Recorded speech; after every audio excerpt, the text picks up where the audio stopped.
What's going on, everybody? Rogue Hero here, and in today's episode I'm going to be talking about the Yu-Gi-Oh ban list, things I personally feel like should be banned.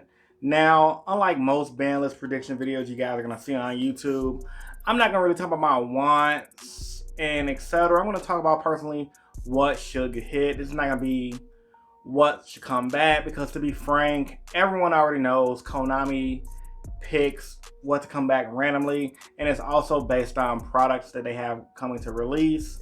So with that being said, if you guys do want me to make a video on what Konami should make to come back, let me know in the comment section down below and get this video to 100 likes, and I'll consider doing that video. But in this video, I'm going to be talking about mainly everything I personally feel should get hit on the next Yu-Gi-Oh ban list in detail. So with all that being said, let's get into it. Without further ado, let's begin. Ice on my wrist, looking kinda cool. Bad bitch with me, she ain't tryna move. Niggas staring at me, what you tryna do? Got me looking at my watch, and it's time to do. Starting off with things I feel like should go to 1. This might be out of order because I got a few things that should be banned. My crazy self did not make the list in order. But to 1, first card I'm going to talk about, Sorry Yugioh. That's right, Sorry Yugioh. The card that lets you draw 1, 2, 3, 4, pit back 3. It's amazing. Link 4. The reason why this card should be banned, as you guys already know, it's a combo setup. It's abusing everything that's combo orientated. At 3, it lets you do too much mid to late game. If you resolve 2 on your opponent, you're definitely usually is going to win, because you already know the outcome of what you're going to draw and you're arranging your deck in a new order. This is a little unfair. Decks that abuses this card, things like Orcus, Danger Thunder Dragons.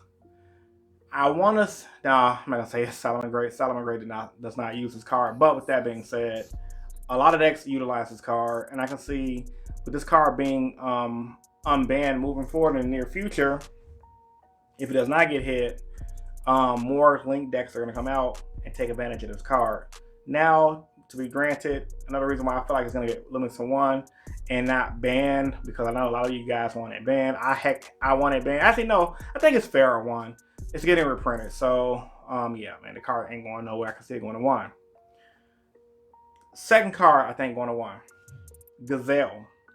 Solomon Great Gazelle. Now, I've seen some ban list videos where people pit Solomon Great Circle to 1. They pit Gazelle to 1.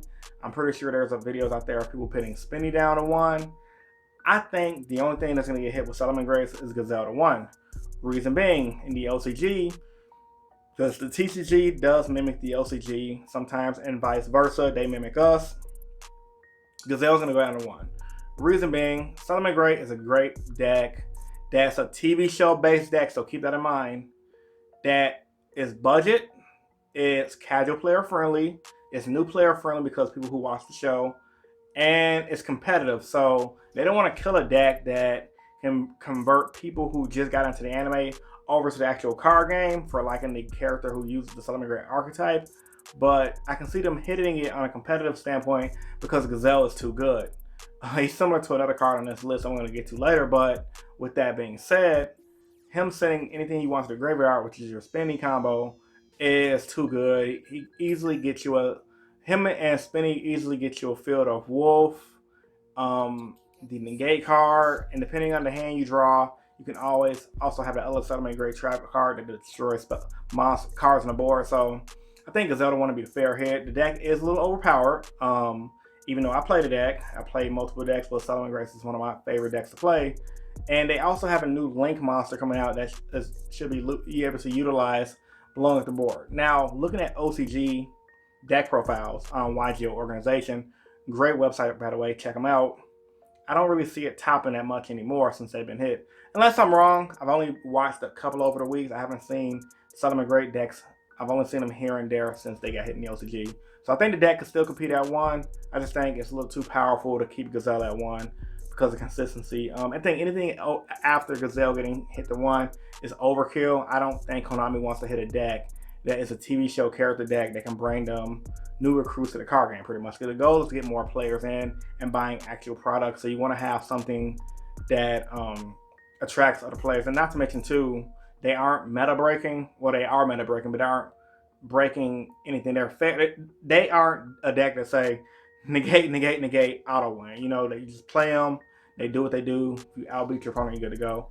And plus, not to mention again, once again, they have more support coming out because of the anime. Another card I think 101, Colossus, Thunder Dragon Colossus.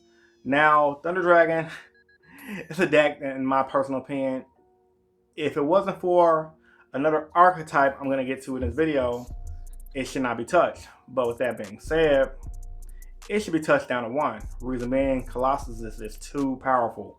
A lot of decks, whether they're meta or non-meta, cannot handle a double Thunder Dragon Colossus. The fact that it stops your opponent from searching is too good. And on top of that, he protects himself. So with that being said, hitting it down to 1, allowing your opponent only to deal with 1 instead of double Colossus, in my opinion, seems a lot more fair. The Thunder Dragons themselves as an archetype do a lot when combined with a lot of other archetypes, but their main power horse card is Colossus. So by Colossus getting hit down to 1, I think it'll make a lot of other things more fairer for the entire meta. Because who wants to deal with multiple Colossus? Like, I can deal with 1 Colossus, but multiple is kind of like overkill, especially mid to late game. Now, with that being said, since we're on the fact of Thunder Dragons, let's talk about the Danger archetype. Some people had on their Banlist predictions that the Danger archetype won't get touched. Now, maybe this is a Konami video, maybe this is a Konami prediction, I don't know. I personally feel like Konami is going to hit the Danger archetype. I really do feel like the Danger archetype as a whole was a mistake by Konami. They made a mistake. They goofed up, kind of how they did with Burning Abyss back in the day. I personally feel like the Danger archetype, with the 3 cards on the list right now being Danger Snake, Jackalope, and Nessie, kind of broke the deck. Because by Snake allowing you just to draw a card and bringing yourself out, by Jackalope special summoning Danger out of the deck in defense mode, and by Nessie searching out a Danger from the deck to add it to your hand, it adds the deck way more consistency than it needs to be. And the fact that they're free +1s anyway is overboard. I mean, I can go to crazy and say limit them all to 1 and don't print any more Danger monsters. But I think that would be overkill for the archetype. If we're going to keep the archetype the way it is, we have to make it more fair. I see it as a more up-to-date version of Dark Worlds, because Dark Worlds, let's face the fact, were power creep, and I believe that's what Dangers were meant to be. However, with Snake, Jackalope, and Nessie being as generic as they are, they're too splashable because of the link mechanic. Now, if this is Master Rule 3 and links weren't a thing, then maybe we can work with something. But with links being a thing, too splashable, I feel like those need to get hit down to 1 to slow the Danger consistency down a lot. Will it kill it? No, but will it slow it down? Yes, and that's the goal of doing that. And the last card I had down to 1 on my list of things to get hit down to 1 is Altergeist Multifaker. Now, before you guys play off the video, hear me out. If Konami hits those other decks, naturally, Altergeist will be the deck that'll rise up top, even against the upcoming meta. Multifaker is a hell of a card. It gains the deck way too much advantage. It pretty much can win games by itself. I don't like playing against it. Is it salt? Maybe. But the results don't lie with the fact that Altergeist has won an event this season and has shown multiple tops throughout the season. And I can guarantee you 99.9% if Konami hits all these other decks and don't touch the Altergeist at least once, at least give us Multifaker down to 2, even though it probably won't do much, the deck is going to shine some more. So Multifaker down to 1, problem solved for the deck. It completely balances the deck out. The deck was balanced prior to Multifaker, but that's neither here nor there. Moving on. Now, that's pretty much all I think should go to 1. I'm going to talk about cards I personally feel like should be banned. Starting off with Nightmare Mermaid banned. Why, you guys may ask? It's obvious. The card promotes too much negative play in the current game state, in the current meta. It broke Orcus with the fact that it pretty much allows them to do all the crazy combos they can do. I even seen this card used in Danger Thunder Dragon variants that splashed in the Orcus engine. I've seen this card used in all kind of Orcus decks and non-Orcus decks alike. Can I remember all the combos? No. But no, I know it's the key reason why those decks go off? Yes.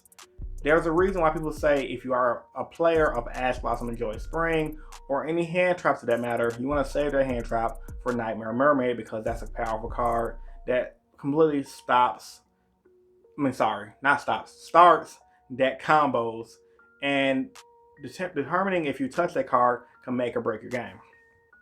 And then the thing that's more self-explanatory than anything, you definitely don't want to limit things like Rusty Bartek, because that card, while it breaks the deck, I feel like we do need generic options to make the metagame more creative, if that makes sense.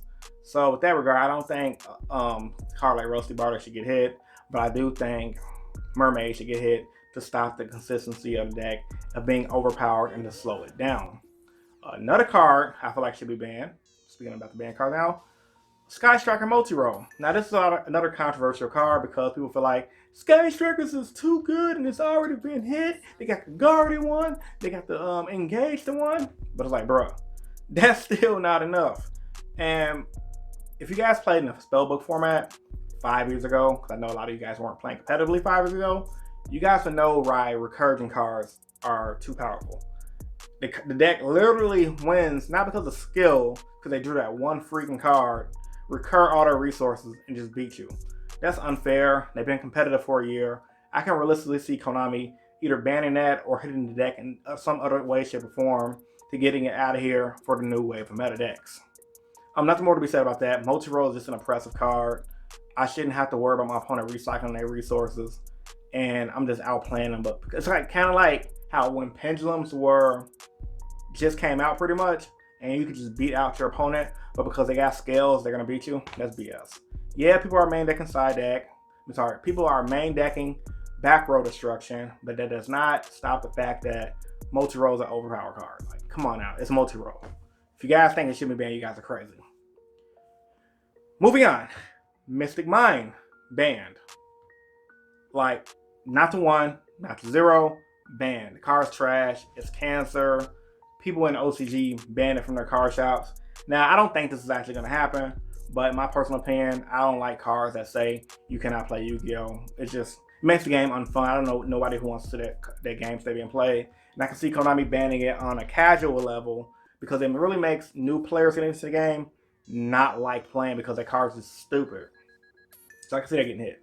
And to be honest with you, the last card I can see being banned, is looking at my list right here, is, now once again, this is a salt test because, to be honest with you, I don't think a lot of things deserve to get banned. The meta is actually pretty diverse and fair for the most part. Just needed a few tweaks to stop all of this break my board or bust meta that we're in.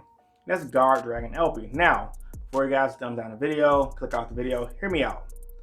I don't feel like decks that play this card should be able to spam out Morphage Goliath and cards like them. Because you can't just ban the Goliath because all the other Morphage cards do the same thing. However, Goliath is the beastly guy with the 2700 attack. There's been plenty of games I played this season that it literally came down to my opponent made a break my board or bust plus Goliath. And I'm just sitting here like, yeah, that sucks. Now, to be fair, the only deck that really pulls off these combos consistently is Pendulums. But with that regard, I've also seen Guard Dragon decks, pure Guard Dragon, pull this combo off. And I've also seen other random rogue decks pull this off. It's one of those things that, once again, I don't think it's going to get banned per se, but I personally feel that the fact that it can bring out a card that says your opponent cannot pretty much use their extra deck unless they're playing Morphages as well, they lose. So it promotes the games that where, set up my impossible board, bring out this guy. Unless you have raw spear mode plus a way to get rid of spear mode, you lose. So with that being said, I don't think it's going to be banned, but I think it deserves to be on the ban list. If not now, maybe in the near future. So this is my ban list predictions. Tell me what you guys think about it in the comment section down below. I'm pretty sure it's going to be a real heated debate. Tell me what you guys think your ban list predictions are.